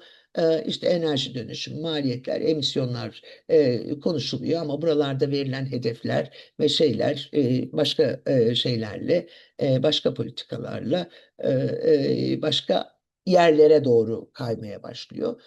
Dolayısıyla insanın sağlığını ve doğanın sağlığını gözeten bir politika bütünlüğü içerisinde maalesef yokuz. Bilmiyorum vakti de çok şey kullanmak istemiyorum. Evet, toparlayabiliriz belki sevgili Seray. Toparlayabilirsem Çok önemli bir sunum oldu. çok sağ ol, çok teşekkürler ama yani aslında üç şey çalışmıyor. Bilgiye erişim çalışmıyor. Çiğdem Hoca altını çizdi. Katılım hakkı tümüyle ortadan kaldırılmış vaziyette. Katılım denen şey tokenizmin ötesine gidemiyor ve adalet maalesef sağlanamıyor ve bütün bunlar olmadan da çevre hakkı da temiz hava hakkı da gerçek anlamda kullanılabilir haklar olarak şeyin hani önümüzden elimizden uçup gidiyor. Mesele dolayısıyla kirli havaya karşı etkili bir şekilde itiraz edilmesinin yolu da kapanmış durumda. Bu tür mücadeleler içerisinde olanlar da aynı zamanda kimi kez ve çoğu kez düşmanlaştırılıyor. Yani işte hani memlekete faydalı görünmüyor maalesef mevcut politikalar çerçevesi içerisinde. Artık meselemiz sadece çevreyi koruma, ekosistemi koruma meselesi değil, yaşamı, sağlığı ve adaleti birlikte savunma, hep birlikte savunma ve bütüncül bir çerçeve içerisinde kolektif hareket edebilme demektir diyorum. Yolumuz açık olsun. Ve çok teşekkürler bu toplantı için. Çok çok teşekkürler Feray. Gerçekten adalete erişim, bilgiye erişim ve protesto hakkı olmadan çevre hakkının gerçekleştirilmesi mümkün değil. Bunu çok iyi bir çerçeveyle sundu Feray Salman bize İnsan Hakları Ortak Platformu'nda. Şimdi katılımcılarımızdan şöyle bir onay almak isterim. Teknik sorunlar nedeniyle hepinizden çok özür diliyoruz bu yüzden. Video gösterimlerimizi yapamadık ama her birinize mutlaka bu videoları ulaştıracağız. Aynı zamanda da web sitemizden yayınlayacağız. Clean Air Fund ve Our Kids Climate bize birlikte organize ettiğimiz bu seminerde gönderdikleri mesajları mutlaka size ileteceğiz. Bir diğer mesajımız Arzu Bakırtaş hocamızdan, Profesör Doktor Arzu Bakırtaş'tan. Kendisi Çocuk Alerji, İmmünoloji ve Astım Derneği'nin genel başkanı. Güzel bir haber, derneğimiz Temiz Hava Hakkı platformuna çok yakın bir zamanda üye oldu. Şimdi onlarla birlikte çok daha güçlüyüz. Hocamız der ki çocuk sağlığı için özellikle de göğüs hastalıkları ve alerjik hastalıklar için temiz hava çok hayatidir. Bu çerçevede yapılacak her türlü çalışmaya katkı vermeye hazırız. Çok teşekkür ediyoruz kendisine. Bir katkı daha var, onu da sunayım. Sözümüzü Profesör Doktor Gamze Varol'a vermeden önce hemen buluyorum. Özür dilerim. Nihat Sapan hocamızdan, Profesör Doktor Nihat Sapan der ki çok güzel bir toplantı, teşekkür ederim. Trafik kirliliği çok önemli bir noktaya geldi. Özellikle azot dioksit ve ozon bazı bölgelerde önem kazanıyor.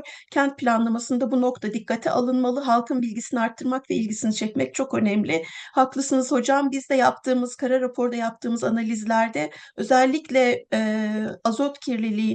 azot dioksit kirliliğinin hava kalitesi indeksini belirleyen bir kirletici olarak öne çıktığını tespit ettik. Bu katkı için çok teşekkür ediyoruz. Gülçin Yalçın Hanım'ın bir sorusu var ama sanıyorum Gamze Hocam'ın sunumu bu soruya cevap olacak. Bir de şöyle bir müsaade istiyorum. Bir 15 dakika uzatsak ve bu teknik aksaklıklardan dolayı oluşan zaman kaybını telafi etsek katılımcılarımız açısından uygun olur mu? Umarım olur ve sonuna kadar saat 11'e kadar burada oluruz.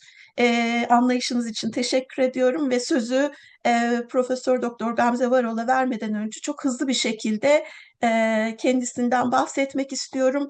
Profesör Doktor Gamze Varol bir halk sağlığı uzmanı ve Tekirdağ Namık Kemal Üniversitesi Tıp Fakültesi'nde Halk Sağlığı Bölüm Başkanı. Özellikle çevre sağlığı, mesleki sağlık ve iklim değişikliğinin sağlık etkileri üzerine yoğunlaşmış bir çalışma alanı var. Bunu vurgulamaktan büyük onur duyuyorum. Gamze hocamız, Çiğdem hocamız gibi Temiz Hava Hakkı platformunun kuruluşundan sorumlu, kuruluşunu mümkün kılan iki önemli akademisyen ve bilim insanı. O gün bugündür de 10 yıldır bizlerle birlikte gönüllü emeğini vermekten hiçbir an çekinmiyor. Özellikle Türk Tabipleri Birliği'nde ve pek çok başka sivil toplum kuruluşunda, sağlık alanındaki pek çok sivil toplum kuruluşunda da aktif olarak çalışıyor. Gamze Hocam buyurun lütfen, söz sizin. Thank you. Good morning, good afternoon, and thank you for being here. Today, on World Health Day, we come together at a critical moment for both health and climate. We are here to discuss the links between clean air, health, and climate policies in the context of COP31. But more importantly, we are here to take a concrete step forward. This meeting is not only about sharing ideas, it is also about bringing scientific knowledge into policy and action.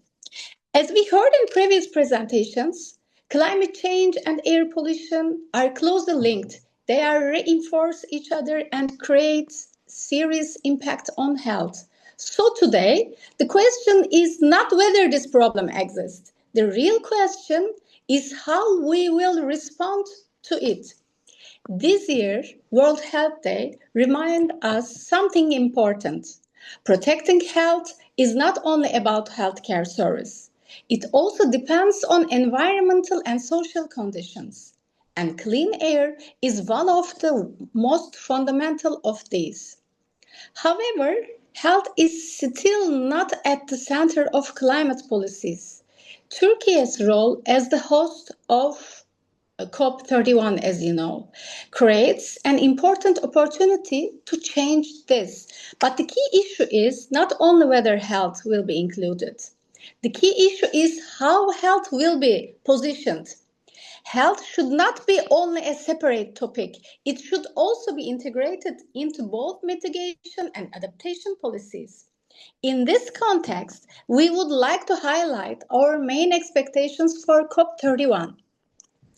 First, health should be integrated as a strong cross-cutting pillar across the COP31 action agenda. And second, the right to health and the right to a clean, healthy and sustainable environment should be clearly recognized as guiding principles. Third, the health impacts of fossil fuels across their full life cycle should be recognized and addressed. Fourth, policies should support a just and equitable transition away from fossil fuels, together with clean energy solutions.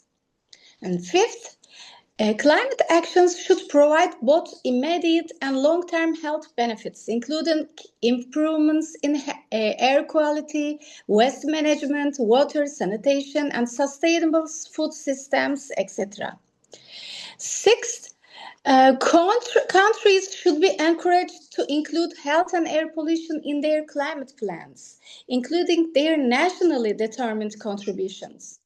And finally, special attention should be given to communities that are most affected, especially those facing social and structural inequalities. Today, as health professionals and institutions in Turkey, we are launching a joint call to ensure health is included in the COP31 action agenda. Our aim is not only to define a framework, but also turn this framework into concrete and practical policy actions. The statements will be shared with institutions within the next few days for endorsement. We will invite all national and international stakeholders to support the statement, especially at the institutional level. Over the next week, we aim to build strong and wide institutional support, particularly from the health sector, because climate policies do not only shape emissions, they also shape human health. And a climate policy that does not put health at the center will remain incomplete. Today is the time to move beyond discussion. It is time to move from knowledge to action and from intention to collective impact. Let us place health at the center of climate action. So thank you. I think I used my time very short. Thank you very much. Thank you for this opportunity, Deniz. Thank you, Professor Varol. You are just on time. Thanks for this. And so this is a very important call from the medical society to the COP presidency. So what we would like to do is to share this letter in a few days with all your organizations who are registered to this seminar, and among our networks all over the world and in Turkey, so that we are expecting your participation in this call to the presidency as framed by Professor Varol. Thank you very much for announcing this important initiative. So the floor is yours, dear participants. If you have any comments or questions, please raise your hands and I will make sure that you are online to share your thoughts or questions.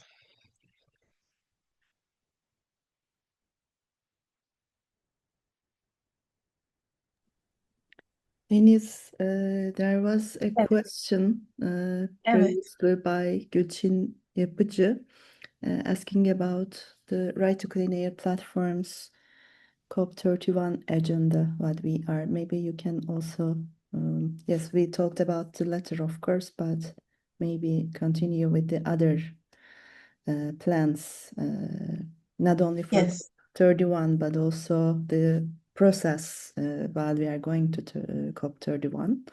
Maybe you can talk about them, and also maybe Shweta can also continue because we are planning to do something together with her organization. Yeah. Shall we start with Shweta if she's available? Please, Shweta. Yes, and thank you so much for that comment. So GCHA will put out some supporting webinars and supporting meetings to help prepare for COP31. So I'll share that as soon as we have that ready. That's normally a few months in the leading to COP31 process. I think with the THHP platform, we are planning to organize more follow-up meetings. So this is the first of many such conversations in the lead up to COP31. We are planning to organize a roundtable, a virtual roundtable on just transition and health, and the importance and also showcasing some of the very important studies that the Right to Clean Air platform in Turkey have conducted, and also connected with some of the initiatives from Africa, especially. So these are some of our plans. I'll be happy to keep all of you updated. I'll share my email address in the Q&A chat. So please feel free to send any inquiries my way if that can be of any help. Thank you. Thank you so much, Shweta, for your comments. And there was this question about, in fact, a comment about Africa's air quality problems and a request to include a broader perspective of the African issue in the next seminar.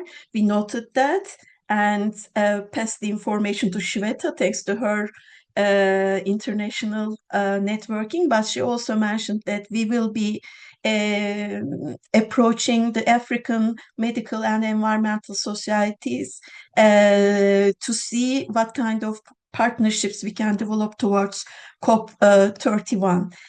So thank you. There was another question in the questions and answers part, which is from Derya Lim. So it is in Turkish. I will switch to Turkish. Temiz havanın bir insan hakkı olduğu, Türkiye'de bir yılda en son yaşadığımız depremde ölen 53 bin kişinin e, üstünde bir sayının kirlilik nedeniyle, hava kirliliği nedeniyle kaybedildiği söylendi. Bu konu halk tarafından ne kadar biliniyor ve daha çok insanın bilmesi konusunda neler yapılabilir? Çünkü insanlar haklarını bilirse savunabilir. Bir de temiz hava sorununda en büyük neden fosil yakıt kullanımı. Fosil yakıt üreten şirketler de büyük bir lobi faaliyeti yürütüyor ve çöp toplantılarında ülkelerin daha kuvvetli beyan vermesini, COP toplantılarında, özür dilerim düzeltiyorum, COP toplantılarında ülkelerin daha kuvvetli beyan vermesini önlüyor. Bu konuda neler yapılabilir? Önerileriniz. So the floor is open to all our speakers who would like to answer. Shweta, would you like to take the floor about the fossil fuel lobbies? Yeah, and also I'm sure everybody will agree. People only know about facts and information when we share it with them. So I think the first responsibility among all of us is to share this information to as wider public as possible. And one thing that we have learned, especially in India, in our experience, is that when health professionals start sharing information about air pollution and the risks in their hospitals to their patients, people listen and people take it seriously. So maybe that's one effort that needs to be done. On the fossil fuel lobbyists, I mean, this has been a problem that's been recognized throughout in the last few COPs. And there is a coalition of organizations that are pushing for stronger conflict of interest policies in these climate negotiations, in these negotiations which matter to our life and to our survival. So I think we really need to demand for a stronger conflict of interest policy, like what we have with tobacco. In the WHO FCTC negotiation, we very clearly have restrictions on tobacco lobbying, tobacco companies participating in the framework for Convention of Tobacco Control is very clear on the space that tobacco companies can even participate in. We need to have something similar for fossil fuel industry. But then again, and I want to refer to what Dr. Jamila Mahmood said, that if we do not, as health community, if we do not declare fossil fuels as health harming products, we cannot restrict them, because right now they are portraying themselves as development, as energy, as energy security, and they are participating in these conversations as as ambassadors of development. We need to reframe them as health harming products and health harming industry to regulate their presence. So in order to even enforce conflict of interest, we need to first call fossil fuels as health harming substance. And as medical and public health community, as human rights groups, that should be our first intervention in order to stop them from interfering from climate negotiation processes.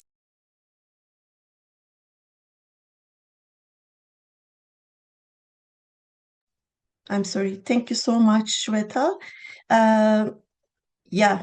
We need to be more organized because the companies are more organized. So it is important for the health and environmental communities to be more involved in the COP processes. Professor Çağlayan, please, the floor is yours. Teşekkürler Deniz. Biraz önceki soruya binaen, yani yanıtsız kalmasın diye, hani 53 bin kişinin ölümünden hani toplum çok haberdar değil şeklinde bir soru vardı Deniz arkadaşımızdan. Çok doğru bir soru. Bir büyük boşluk var, yani sağlık iletişim, Şiveta'nın da dediği gibi bizim bunu iyi becermemiz gerekiyor. Bu konuda da aslında bir boşluğu doldurmaya çalışıyoruz biz yıllardır, 2015'ten beri yaptığımız bu aslında. Bir hava kirliliğinin sağlık etkilerini görünür kılmak, gündem yapmak ve bu konuda savunuculuk yapmak üzere aslında kurulmuş ve sağlık alanından, çevre alanından ekiplerin, sivil toplum örgütlerinin birlikte gerçekleştirdiği bir çalışma, örnek bir çalışma. Yıllardır da sürüyor. Tabii bu konuda aslında pek çok diğer konuda olduğu gibi yani katılımcılık mekanizmalarını bizim arttırmamız gerekiyor. Toplumsal katılımı, toplumun örgütlenmesi gerekiyor. E, Dolayısıyla hani daha pasif konumda değil de aktif bir toplum olması gerekiyor biraz daha yani sorgulayan, araştıran, bilgiye ulaşan. Hani Dünya Sağlık Örgütü'nün Dünya Sağlık Günü kapsamındaki verdiği mesaj da çok önemli. Ee, Bilim bizim yol göstericimiz. Ee, Dolayısıyla bilgiye de ulaşmak zorundayız ve örgütlenmek zorundayız. Bence hani bunun tek bir formülü yok. Biz örgütlendik, bir araya geldik ve hani bu konuda bir şeyler yapabiliyoruz. Bu geldiğimiz noktada yani hem uluslararası kuruluşların önde gelen temsilcileri ve gönüllüler bu kapsamda bir araya gelebiliyorsak bunu başarabileceğiz demektir. Bence umutsuz olmamak lazım. Teşekkür ediyorum. Çok teşekkürler hocam. Enerjimizi yükselten bu mesaj için. Ben biraz önce Gamze hocamın elini görmüştüm. Evet, teşekkür ederim. Ben de belki Çiğdem Hoca'ya devam edeyim. Çiğdem Hoca'nın dediklerine ek olarak. Ve soru da gerçekten çok güzel. Aslında bizden önceki konuşmalarda da söylendi. Herkes biliyor hani hava kirliliğinin nelere neden olduğunu, nasıl bedel ödediğimizi, hem ekosistem, çevre, hani insan sağlığı dışında ya biliyoruz aslında ama hani bilmek yeterli olmuyor gerçekten.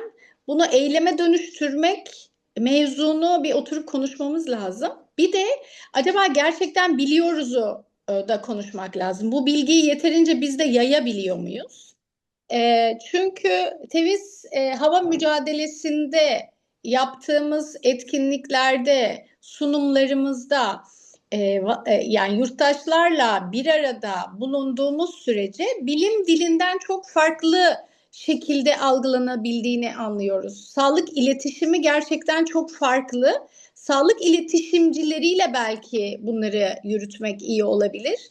Çünkü temiz hava bizi hasta ediyor, sağlığımızı olumsuz etkiliyor cümlesinden kişiler bir şey almayabiliyorlar. Ama anne karnındaki bebeği etkiliyor, daha doğmamış çocuğu etkiliyor ya da çocuğunuzun engelli doğmasını ya da yaşam boyu öğrenme güçlüğü çekmesine neden olabilir dediğinizde o çok somut bir şey oluyor. Belki hakikaten çok bilimsel ve iyi şeyler yapıyoruz. Bunu paylaşacak sağlık iletişim becerilerini de birlikte geliştirmenin yollarını arayabiliriz. Bu soru belki ona da gönderme yapıyordu. Onu da vurgulamak istedim. Yoksa hani bilim dünyası çok net. Şiveta'nın dediği gibi ve diğer arkadaşların dediği gibi tütün de öldürüyor. Ama hani insanlar kullanmaya devam ediyorlar. Dolayısıyla hani bilmek, farkındalık yaratmak, onun bir davranışa dönüşmesi ve tutum olarak mücadele alanına dönüşmesi bambaşka şeyler oluyor. Belki o alanı da güçlendirebiliriz. Tabii ki hep birlikte tüm katılımcılarla. Çok teşekkürler. Biz teşekkür ederiz hocam. Ben bir soru var, onu hızlıca yanıtlayayım müsaade ederseniz. Biliyorsunuz COP31 sürecine paralel olarak Türkiye'de, Antalya'da aynı zamanda Halkların İklim Zirvesi de gerçekleştirilecek. Tüm dünya halklarına açık, tüm dünyadan hak mücadelesi yürüten, halkların iklim taleplerini dile getiren bir organizasyon olacak. Temiz Hava Hakkı platformunun değerli hocaları orada da emek veriyorlar, katkı veriyorlar. Bizler de oradayız. Bu şekilde cevap vermiş olayım.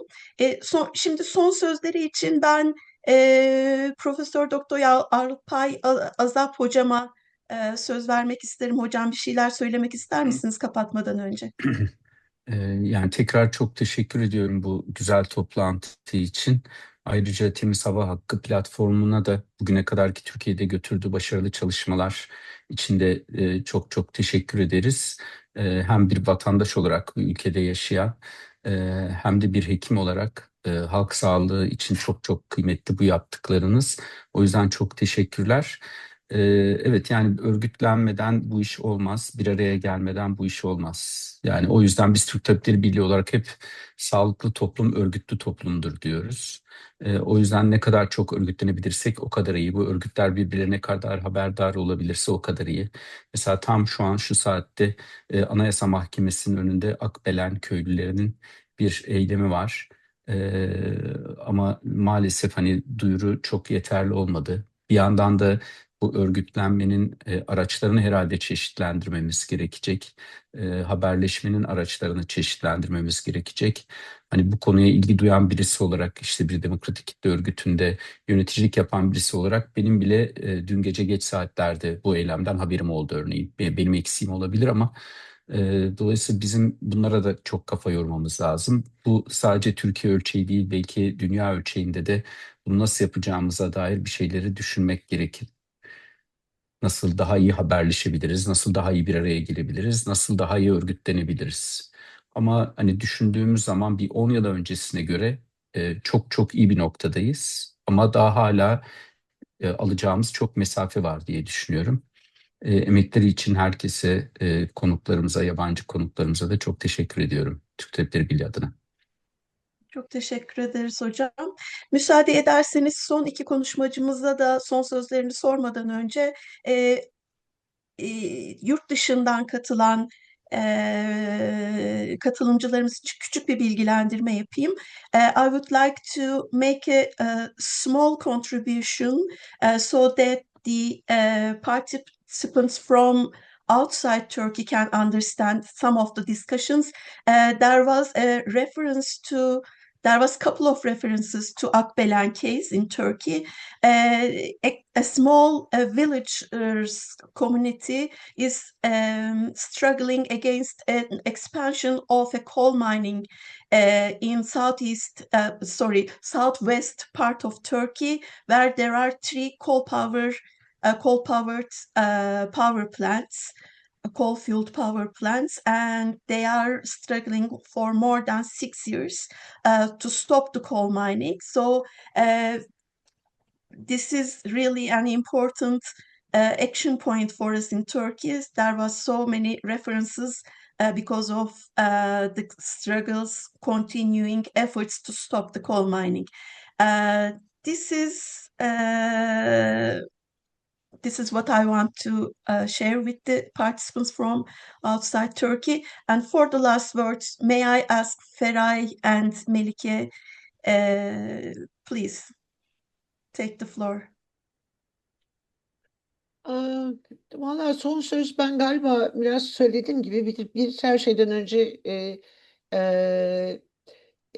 şeylerin hani halk sağlığı disiplininin insan hakları mücadelesine kattığı müthiş bir şey var. Ben hani onun altını defalarca çizmek isterim. Hani savaş karşıtlığında da var. İşte hani hak ve özgürlüklerin gündelik hayata geçmesini sağlamada da var. Başta sağlık hakkı olmak üzere ama gerçekten insan hakları savunuculuğu biraz ruhunuzda var gibi görünüyor. Bunun için çok teşekkür ediyorum.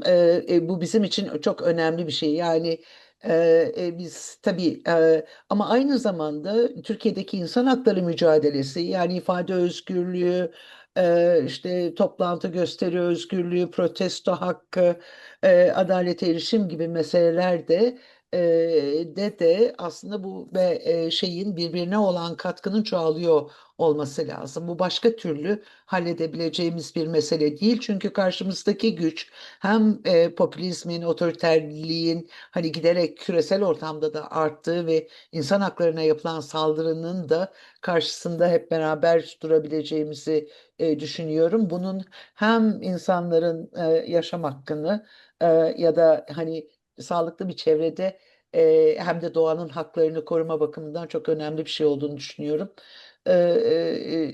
Ve dolayısıyla hani örgütlenmekten başka şansımız yok. Beraber çalışmaktan başka şansımız da yok ayrıca. Birbirimizi görmek durumundayız diye düşünüyorum. Bunun için bu olanakları da sağladığınız için bunlar kanallar çünkü. Dolayısıyla çok önemli bir adım daha atmış olduğumuzu düşünüyorum. Çok teşekkürler herkese. Çok teşekkürler Feray. I will save the last word for Shweta, but before her, Melike, would you like to say some final words? Okay. Most of the participants here now from Turkish part. So I want to continue in Turkish, if you give permission to me. Ben öncelikle tüm konuşmacılara ve bugün bizimle birlikte olan, burada olan tüm katılımcılara çok teşekkür etmek istiyorum. Bugün bir kez daha gördük ki aslında temiz hava, iklim değişikliği, sağlık ve insan hakları birbirinden ayrı başlıklar değil, birlikte ele alınması gereken ortak bir mücadele alanı. COP31 aslında hani bir nihai sonuç olarak değil de bir süreç olarak değerlendirilmesi gerekiyor. Özellikle Türkiye'de temiz hava hakkı ve iklim değişikliğinin azaltılması için mücadele eden bizler için ve bunun özellikle sağlık etkilerini ortaya koymaya çalışan biz sağlık çalışanları için. O nedenle COP31'e giderken bu tartışmaların yalnızca böyle webinarlarla sınırlı kalmaması, özellikle politika yapıcılar, sağlık çalışanları, sivil toplum ve araştırmacılar için de daha güçlü bir işbirliğine dönüştürecek bir fırsat olarak değerlendirilmesi gerektiğini düşünüyorum. O yüzden katılımınız, katkılarınız için herkese çok teşekkür ediyorum. İyi günler dilerim. Çok teşekkürler Melike. So the final but the least very important words from Shweta. I would like to thank her in front of you for making this international very important event possible. Thank you, Shweta, for all your support in this process, for co-organizing it with us. So please take the floor for your final words. It's been an absolute honor and privilege to hear everybody today. And as I said earlier, this is not one of its kind webinar. We will continue to have these conversations from now on really important discussions around the intersection of climate, environment, health, and human rights. So thank you very much, and look forward to this discussion. Okay, thank you so much again. So we thank all of our speakers and participants for their contributions, and we hope to be in touch for the COP31 process, but beyond that, for our joint action towards a just climate movement. So thank you for joining us today. Have a nice rest of the day. Goodbye. Thank you. Thank you. Bye bye. Goodbye. Bye bye. Thank you. Bye. Thank you. Bye. Hello, I am Clarissa Canova, mother of Francesco and founder of Causo and Mães pelo Clima, Mothers of Climate here in Brazil, and part of our Kids Climate Global Delegation. At COP30, we put children's health at the heart of the climate agenda. The data is clear. 92% of children globally breathe air that damage their development. In Brazil, deforestation makes this crisis even more critical. We are moving from concern to action, ensuring that clean air becomes a non-negotiable pillar of discussions at COP31. Join us co-creating a breathable future. Thank you. Every breath tells a new story. Mom, we've got a baby girl. ¡Lo hizo! ¡Lo hizo! ¡Ah! ¡Lo hizo! ¡Dio sus primeros pasos! Good job, Rita. Best sounds lindo. We dream of a world where our children grow strong and breathe easily. Yet each day, a new chapter unfolds. Pollution fills small lungs with every gasp and wheeze. Trips to the playground, now hospital visits. Playdates replaced with doctor appointments. Inhalers always within reach. Clean air is every child's human right, but pollution is stealing it away. A parent's worry is no longer silent. What was once a whisper of comfort has become a roar in the streets.